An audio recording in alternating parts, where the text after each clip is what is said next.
అందరికీ నమస్కారం. నేను మీ దేవి. శాడిస్ట్ మొగుడు 22వ భాగం. రచయిత వనజ గారు. ఫ్రెండ్స్, కథలోకి వెళ్లే ముందు ఒక చిన్న మాట. అదేంటంటే, మీరు ఈ స్టోరీలో అభిని అందరూ తిడుతున్నారు. అతను హీరో ఏంటి, హీరో కాదు, జానకిని ఇబ్బంది పెడుతున్నాడు, అనుమానిస్తున్నాడు అని ఇలాంటి మాటలు మాట్లాడుతున్నారు. మీ అందరికీ చెప్పేది ఒకటే. అంతటి శ్రీరామచంద్రుడే జానకీదేవిని అనుమానించి తనని అగ్నిప్రవేశం చేయమన్నాడు. అంత మాత్రాన శ్రీరామచంద్రుడు జానకి మాత గురించి తెలియకనే అదంతా చేశాడంటారా? కాదు కదా. మరి అలాగే ఈ అభిరాముడి ఎందుకు ఇదంతా చేస్తున్నాడో జానకి విషయంలో అనేది పోను పోను మీకు తెలుస్తుంది. ప్రేమించి పెళ్లి చేసుకున్న జానకిని అభిరామ్ అంత త్వరగా అనుమానిస్తాడని మీరు అనుకుంటున్నారా? మరి నాణానికి ఒకవైపే చూసి మాట్లాడితే ఎలా? రెండో వైపు కూడా ఉంటుంది. అసలేం జరిగిందో, ఎందుకు అభి ఇలా చేస్తున్నాడో తెలుసుకోవాలనుకుంటే మరికొన్ని రోజులు వేచి చూడండి, మీకే తెలుస్తుంది. అప్పుడు కూడా మీకు అభి ఇలా ఎందుకు చేస్తున్నాడో తెలిసిన తర్వాత ఇదే మాటలు అభి క్యారెక్టర్ని గురించి అప్పుడు మాట్లాడండి, సరేనా? మరి మన కథలోకి వెళ్ళిపోదామా? ఇదిగో అమ్మాయి, మా జానకి కాస్తనే తింటోందని అడిగింది రంగి పక్కనే ఉన్న మానసిని. అలా అంటారేంటి ఆంటీ? వదిన తినకపోతే నేను ఊరుకుంటానా ఏంటి? అలా చెప్పమ్మా అంటూ జానకి గురించి ఆరోగ్య సమాచార ప్రశ్నలు మాట్లాడుతూ ఉన్నారు రంగి జానకి. అంతలో డెలివరీ అయిన రూమ్లో సర్దించి ఇద్దరి ముందుకు తీసుకుని వెళ్ళి తను తీసుకున్న బట్టలు ఇచ్చింది సతీ సమేతంగా రంగి సత్తయ్యలకి. మాకెందుకమ్మా ఇవి ఇప్పుడు అని సత్తయ్య మొహమాటంగా అడుగుతుంటే, పెదనాన్న, నాకు మీరు అమ్మ నాన్నలతో సమానం కాబట్టి మొదటి నెల సంపాదనతో మీకోసం తీసుకున్నాను, ప్లీజ్ కాదనకండి అంటూ జానకి రిక్వెస్ట్ చేసేసరికి ఇద్దరు తప్పగా తీసుకున్నారు. ఇంకొద్దిసేపు మాట్లాడి త్వరలో రంగికి మంచి వైద్యం చేయిస్తాను అని చెప్పి వెళ్ళిపోయింది అక్కడి నుంచి జానకి మనుతో పాటుగా. ఏమయ్యా, ఏంటే మన జానకి చాలా మంచిదయ్యా, జానకి ఎప్పుడు మంచే జరగాలి, మంచోళ్ళకి ఎప్పుడూ కూడా మంచే జరుగుతుంది లేవే, పోయి ఆ వంట పని ఏదో చూడిపో అని అన్నాడు సత్తయ్య. అని ఫ్యాన్ వేసుకుని మెత్తటి పరుపు అటూ ఇటూ కూడా తిరుగుతూ పడుకున్నాడు సత్తయ్య. కౌసల్య కాఫీ కప్పు తీసుకుంటూ పిలిచాడు ధనుంజయ్. చెప్పండి, ముభావంగా ఉన్న భార్యని ఏంటండి అని పక్కనే బెడ్ మీద కూర్చుంటూ బదిలిచ్చింది కౌసల్య. ఈ మధ్య కొన్ని రోజులుగా డల్గా ఉంటున్నావు, ఏమైనా జరిగిందా? ఒంట్లో బాగుండటం లేదని ఆరాగా అడిగాడు. ఇదంతా గాయి ఆంటీ ప్రభావం అని తెలియక, అబ్బాయి అదేం లేదండి, బాగానే ఉన్నాగా, పైకి కాదు కౌసల్య, మనసులో ఏదో ఆలోచిస్తూ ఉన్నావు, ఏంటది? కాస్త గట్టిగానే అడిగాడు ధనుంజయ్. ఈసారి నాకు అర్థం అవడం లేదండి, ఏం జరుగుతుందో. నా కొడుకు జీవితం ఏంటో అని నాకు భయమేస్తోంది. నచ్చిందని తీసుకొచ్చాడు, పెళ్లి చేసుకున్నాడు. పట్టుమని సంవత్సరం కూడా అవ్వకుండా ఇద్దరు చెరో దిక్కుకి మిగిలిపోయారు. అంతగా ప్రేమించిన అభి జానకి వెళ్ళిపోతున్నా కూడా అలా కామ్గా ఉన్నాడు అంటే జానకి ఏమైనా చేయరాని తప్పు అని కౌసల్య మాట నోట్లోనే ఆగిపోయింది. కంగుమని వినిపించిన ధనుంజయ్ గొంతుకి, ఏం మాట్లాడుతున్నావు నువ్వు కౌసల్య? నీకు ఆ అమ్మాయి ప్రవర్తన అర్థం కాలేదా? లేక ఏ రోజైనా మనల్ని అత్తామామలుగా తను అసలు చూసిందా? లేక కన్నవాళ్ళలాగా చూసిందా? ఇంట్లోకి తను వచ్చిన మరుసటి రోజు నుంచే నా కోడలు కోడలు అని అంటూ నువ్వు తిరిగిన నువ్వేనా ఇప్పుడు ఇలా మాటలు అంటూ ఉన్నది అని అంటూ గట్టిగా ధనుంజయ్ గారు అరిచేసరికి, ఏమండి, నన్ను క్షమించండి, మన కొడుకు జీవితం గురించి ఆలోచించి నేను ఇలా మాట్లాడానే కానీ అని తన భర్త భుజానికి తల ఆంచిపెట్టి కళ్ళు మూసుకుంది కౌసల్య. నువ్వు అనవసరమైన మాటలు బాగా వింటున్నట్టున్నావు కౌసల్య, ముందది తగ్గించు అని చెప్పి భార్యని ఓదార్చాడు ధనుంజయ్. మరోసారి జానకి తనకు ఉన్న బాండింగ్ని గుర్తుకొచ్చేసరికి ఇంకా కుమిలిపోయింది కౌసల్య. వదినా, వదినా, ఏం చేస్తున్నావు? గారాభంగా వెళ్ళి అడిగింది పక్కన కూర్చుంటూ మానసి. ఏం లేదు మను, నెక్స్ట్ వీక్ సింగపూర్ వెళ్ళాలి. అవి సార్, ఆ ప్రాజెక్ట్ సంబంధించిన వర్క్ ఉంటే చేస్తున్నాను అంది జానకి. వావ్, సింగపూరా? నువ్వు కూడా వెళ్తున్నావా? ఆయన పిఏగా మరి వెళ్ళాలి కదా మీ ఆయన అని దీర్ఘాలు తీస్తూ మను అడిగేసరికి జానకి సైలెంట్ అయిపోయి, మా బాస్కి పర్సనల్ అసిస్టెంట్గా నేను వెళ్ళాలి అని అంది క్లియర్గా చెప్తూ. ఓకే ఓకే వదినమ్మ, నువ్వంత సీరియస్ అవ్వకు అని నేను బుజ్జి ప్లాన్ వేస్తాను, ఓకే అనవా వదిన? ప్లీజ్ ముందు అదేంటో చెప్పమ్మా అని అంటే, ఫస్ట్ శాలరీ వస్తే దుర్గమ్మ గుడికి వెళ్దామని అనుకున్నా, మరి మనం వెళ్దామా వదిన అని అడుగుతుంది మానసి. పర్మిషన్ కోసం వెయిట్ చేస్తూ అలా చూస్తూ ఉంది మానసి. అమ్మవారి దగ్గరికి నేనెందుకు వద్దు అంటాను మను, అలాగే వెళ్దాం. సరే, ఎల్లుండి శుక్రవారం కదా, వెళ్దాం సరేనా? ఓకే ఓకే వదిన అంటూ జానకి చీక్కి కిస్ ఇచ్చేసి అక్కడి నుంచి వెళ్ళిపోయింది దుప్పటి మూసుకేస్తూ మను. బావా, వర్క్ చేసుకుంటున్న అభిని గెలుగుతుంది జాహ్నవి. ఏంటి నీకేం వర్క్ లేకుంటే వెళ్ళి పడుకో, లేకుంటే ఏదైనా గేమ్స్ ఆడుకో, నన్ను మాత్రం డిస్టర్బ్ చేయకు, నువ్వు రా పడుకుంటా, నీతోనే ఆడుకుంటా. జాను గొనుగుడికి అభి సీరియస్గా చూసేసరికి అలా చూడకు, నిన్నొకటి అడగాలి. ఏంటి లాలీపాప్ కావాలా? బావా నేను అవి తినడం ఎప్పుడూ మానేశాను. మరి ఇంకేంటి, అది విజయవాడ వచ్చి దుర్గమ్మని చూడకపోతే బాగోదు కదా. సో ఒకసారి టెంపుల్కి వెళ్దాం రా బావా, ప్లీజ్ ప్లీజ్. సరే టుమారో వెళ్దాం. ఏంటి టుమారో నా అమ్మవారి దగ్గరికి ట్యూస్డే ఆర్ ఫ్రైడేనే వెళ్ళాలి. సో మనం ఎల్లుండి వెళ్దాం అని తను వర్క్ అవడంతో ల్యాప్టాప్ని షట్ డౌన్ చేసి తన రూమ్ లాక్ చేసి పడకకి గ్రాండ్ వెల్కమ్ చెప్పేశాడు అభి. ఇంత అందమైన మరదల్ని ఇలా దగ్గర హాల్లో పదిలేసి నువ్వు మాత్రమే అలా బెడ్రూమ్లోకి వెళ్తున్నావు ఉచ్ అని అనుకుంటూ తన రూమ్లోకి వెళ్ళిపోయింది మన జాను పాప. ఇక్కడ అంత సీన్ లేదని తనకి తెలియదు కదా. సీన్ కట్ చేస్తే ఎల్లుండి దుర్గమ్మ గుడిలో మన జానకి రాములు చిలక పచ్చ బార్డర్లో చీరలో లూజ్గా అలిన జడతో చెంపలకి పసుపు, నుదుటిన కుంకుమ, పాపిట్లో సింధూరం, చేతిలో పూల సజ్జ పట్టుకొని మొక్కుకుంటూ మెట్లెక్కుతోంది జానకి.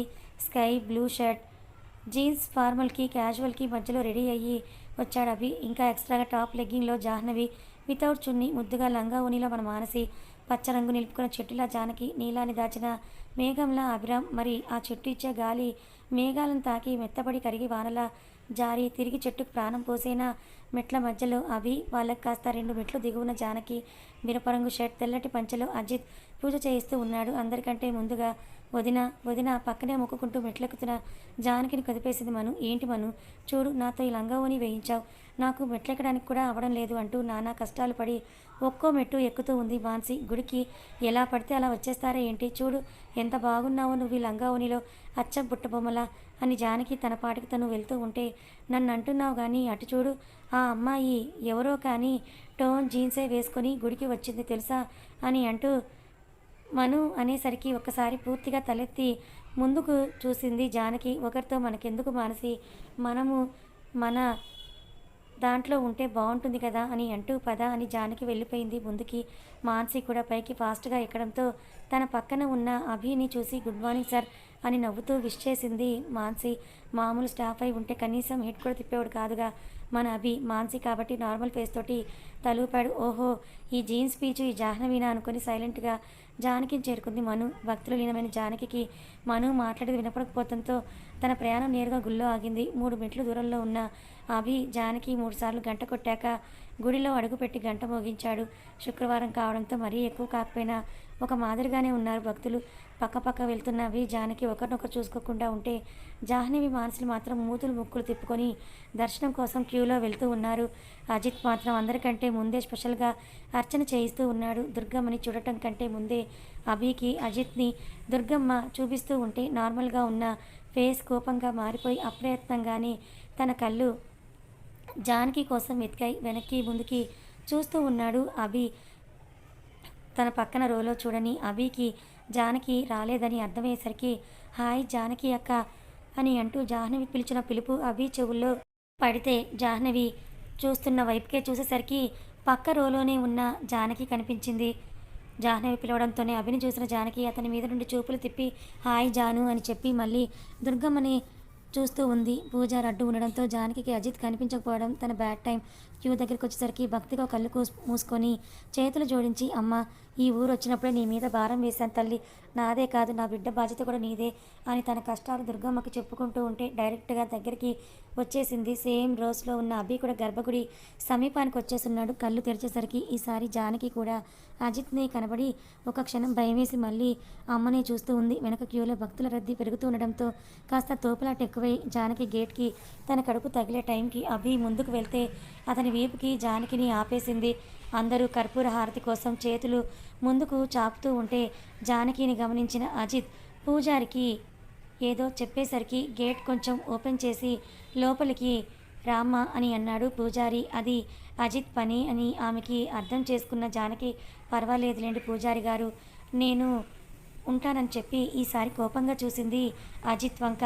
లోపలికి రా జానకి, నువ్వు కూడా జనాల మధ్య ఏంటని అజిత్ అంటుంటే చిరాగ్గా మొహం పెట్టి నువ్వు వచ్చిన పని చూసుకో అజిత్ అని చెప్పేసి హారతి తీసుకొని టెంట్లకు బయటకు నడిచింది జానకి. ఆమె వెంటే మానసి కూడా బావా మనకేమైనా తక్కువ, మనం కూడా వీఐపీ దర్శనం తీసుకొని ఉండాల్సింది అని జాహ్నవి అంటుంటే దేవుడి ముందు అందరూ ఒకటే, ఈ ఐపీలు వీఐపీలు ఏంటి అని విసుగ్గా ఫీల్ అవుతూ హారతి తీసుకొని పక్కకు వచ్చేశాడు అభి. నోట్, అభికి సింప్లిసిటీ అంటేనే ఇష్టం, అలా అని లో బడ్జెట్ వేస్తాడని కాదు, ఇలాంటి విషయాల్లో మాత్రమే అన్నమాట. ఇంకొన్ని సిచ్యువేషన్స్ బట్టి ఉంటాయి. ఎందుకు ప్రతిసారి రామ్ వచ్చినప్పుడే ఈ అజిత్ కూడా వస్తున్నాడు? ఇది కోయిన్సిడెంటా లేక కావాలని చేస్తున్నదా అన్న క్వశ్చన్ జానకి మైండ్లో మెదిలితే దానికి పరిష్కారం మాత్రం ఆమెకి చిక్కటం లేదు. ఇదే ప్రశ్న గత 6 నెలల ముందు వచ్చి ఉంటే బహుశా తన జీవితం ఇలా ఉండేదే కాదేమో. అలా జానకి ఆలోచనల్లో తను ఉండిపోతే సడన్గా ఎవరో పక్కకి లాగేసరికి బొమ్మల అటువైపు పోయింది. జానకి స్తంభం అడ్డు రావడంతో ఆమె కడుపు మీద తన చేయితో పాటు తనని లాగిన చెయ్యి కూడా పడటంతో తలని పైకెత్తి చూసింది జానకి. జానకిలో కంగారు ఉంటే అతని మొహంలో ఎటువంటి ఫీలింగ్ లేకుండా బయటికి వెళ్ళిపోతూ అది లోపల ఏముందో తర్వాత తెలుసుకుందాం. మనం మెల్లిగా తన చేతిని కడుపు మీద నుండి తీసేసి ఒక చేయి వెనుకున్న గోడకి, ఇంకో చేయి జానకి చుట్టూ బెదురు కళ్ళతో అభిని చూస్తూ ఏంట్రామని కష్టంగా అడిగింది జానకి. ఒక నిమిషం జానకి కళ్ళల్లోకి సూటిగా చూస్తూ గుళ్ళో కూడా ఇలాంటి న్యూసెస్ ఏంటి అని అంతకంటే కోపంగా అడిగాడు అభి. తను ఉన్న స్థానం మర్చిపోయి అభిని బలం కొద్దీ నెట్టేస్తూ ఎలా కనిపిస్తున్నాను సార్ మీకు అంటూ ఎర్రగా అయిన కళ్ళతో అడిగింది జానకి. ఒక్క అడుగు వెనక్కి వేసి తేరిపారామని చూస్తూ చాలా బాగా రెడీ అయ్యావుగా, నీ బాయ్ ఫ్రెండ్ కోసమా? అయినా వాడు స్పెషల్ టికెట్ తీసుకుంటే నువ్వు కూడా వెళ్ళి ఉండాల్సిందిగా, ఎందుకు నార్మల్ క్యూలోనే వచ్చావు నువ్వు?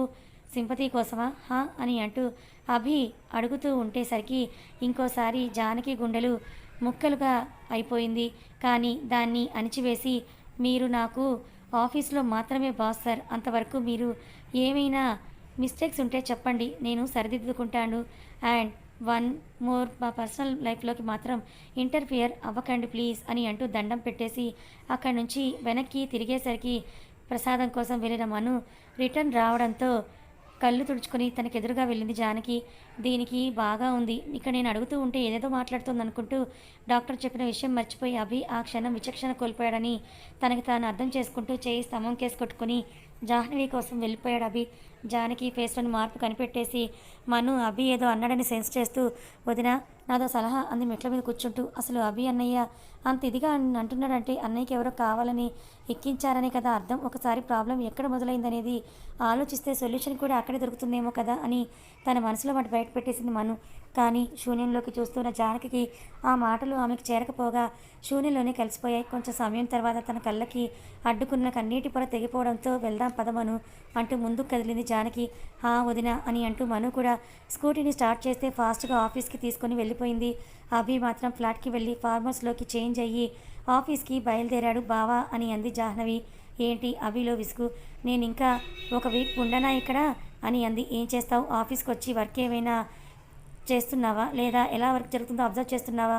పోనీ ఇంకేదైనా కోర్స్ నేర్చుకుంటున్నావా? ఊరికే ఎందుకు, హైదరాబాద్కి టికెట్ బుక్ చేశా, టుమారో వెళ్ళిపో అని జాహ్నవికి ఇంకో మాటకి మాట్లాడే అవకాశం కూడా ఇవ్వకుండా ఆఫీస్కి వెళ్ళిపోయాడు అభి. గట్టిగా నిట్టూరుస్తూ ఉసూరుమంటూ బట్టల ప్యాకింగ్కి వెళ్ళిపోయింది జాహ్నవి పాప.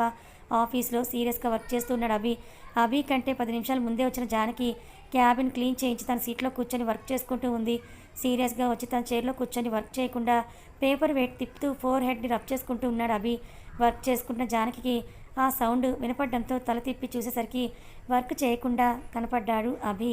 ఏంటినా వర్క్ చేయకుండా చాలా డిస్టర్బ్గా కనిపిస్తూ ఉన్నాడు, ఏం జరిగి ఉంటుంది, అసలే ఈరోజు చాలా వర్క్ ఉంది కదా తనకి అని అనుకుంటూ ఉండగానే ఇంటర్కమ్ నుంచి రావు గారికి పిలిచాడు అభి. గుడ్ మార్నింగ్ సార్ అని అంటూ క్యాబిన్ లోపలికి వచ్చి విష్ చేశారు రావు గారు. గుడ్ మార్నింగ్ రావు గారు.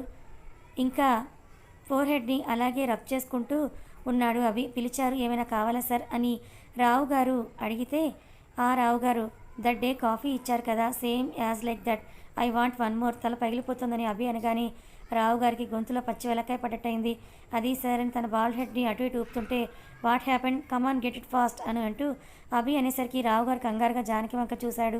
ఆల్రెడీ అభి మాటలు విన్న జానకి కూడా టెన్షన్ వస్తూ ఉంటే రావు గారి వంక చూస్తూనే ఉంది. ఏంటి సార్, డూ ఇట్ ఫాస్ట్ అని అభి మరోసారి అడిగేసరికి రావు గారి కళ్ళు గుండ్రంగా తిరిగాయి. తన తలలాగే జానకి కళ్ళతో చెప్పగానే రావు గారు కేఫ్టేరియా వైపు వెళ్ళారు. మెల్లిగా చైర్ల నుండి లేస్తున్న జానకిని ఆపేస్తూ, ఏయ్ ఎక్కడికి వెళ్తున్నావు నువ్వు? నాకు కొంచెం హెడేక్గా ఉంది. ఆయనకు చెప్తుంటే నీకు వినపడుద్దా?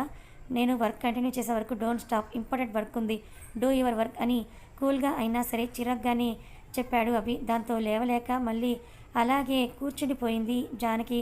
రావు గారు తనకి వచ్చినట్టుగానే కాఫీ పెట్టుకొని తీసుకుని వచ్చాడు అభి దగ్గరికి. జస్ట్ ఒక సిప్ వేసి, ఊహు ఆ రోజు టేస్ట్ రాలేదు రావు గారు, వెళ్ళి ఇంకోసారి ట్రై చేయి అని అన్నాడు అభి. మళ్ళీ ఇంకో కప్పు తీసుకొనిచ్చి వచ్చాడు. ఊహు ఏమైంది మీకు రావు గారు, ఆ రోజున టేస్ట్ రాలేదేంటి? ఇంకా షుగర్ కూడా చాలా ఎక్కువైంది. ఒక సిప్కి ఆ కాఫీ డస్ట్బిన్లోకి వెళ్ళిపోయింది. ఆ రోజు నేను ఎక్కడ చేశాను సార్? మీ శ్రీమరిగా చేస్తేనే మీరు ఆస్వాదిస్తూ కాఫీ తాగారు కానీ లోపలే అనుకుని నిట్టూర్చాడు రావు గారు. గెట్ అనదర్ వన్ అని అభి అనగానే మళ్ళీ వెళ్ళాడు రావు గారు. సేమ్ రిపీట్ అయ్యింది ఇంకో 6 సార్లు. ఒక చిన్న అబద్ధం, ఎంత పని రావు గారు, మా అభి గురించి తెలిసి కూడా అంత సాహసం ఎలా చేశారు మీరు? ఓ సాడ్ సార్, నాకు ఈ వయసు నిన్ను స్టంట్లు అవసరమని రావు గారు వాపుతుంటే, సరే రావు గారు వదిలేస్తున్నా అనగానే మోకాల నొప్పులు తన క్యాబిన్లోకి నిదానంగా వెళ్తుంటే, వదిలేస్తున్నానన్నా వెళ్ళిపోమని లేదు అని అభి అనగానే ఆగిపోయారు రావు గారు. జానికి మాత్రం కళ్ళు స్క్రీన్ వైపున్న, చెవులు మైండ్ అభికే ఇచ్చేసింది. జస్ట్ వన్ సింపుల్ క్వశ్చన్ రావు గారు అని అభి అదే పొజిషన్లో ఉండి అడగగానే ఏంటి అన్నట్లుగా చూశాడు రావు. దట్ డే కాఫీ ఎవరు చేసి ఇచ్చారు అని అడిగాడు ఇంటెన్స్డ్గా. ఎవరు అని వర్డ్ని ప్రెస్ చేస్తూ రావు గుటకలు మింగుతూ ఉంటే, యు మేన్ గో నౌ అని అభి అనగానే ఏమీ అర్థం కాక చూశాడు రావు. ఐ గాట్ మై ఆన్సర్ అని నెక్స్ట్ వర్డ్కి ఛాన్స్ ఇవ్వకుండా లేచి నిలబడ్డాడు అభి. కథ కొనసాగుతుంది. అసలు అభి మనసులో ఏముంది తెలుసుకోవాలా? మరి జానకి అభి కలిసి సింగపూర్ వెళ్తున్నారు. అక్కడ ఏమైనా వీళ్ళ మధ్య ఉన్న ఈ పొరపచ్చాలు అన్నీ పోయి ఒక్కటవుతారా? లేదా అసలు ఈ అజిత్ ఎవడండి బాబు, మధ్యలో పాటికి వచ్చేస్తున్నాడు? వీళ్ళిద్దరిని వేరు చేయడానికి ఈ అజిత్ని ఎవరో కావాలని పెట్టుంటారు కదా. మరి ఏం జరుగుతుంది తెలుసుకోవాలనుకుంటే ఛానల్ని ఫాలో అవ్వండి. కథ నచ్చితే లైక్ చేయండి, ఛానల్ని సబ్స్క్రైబ్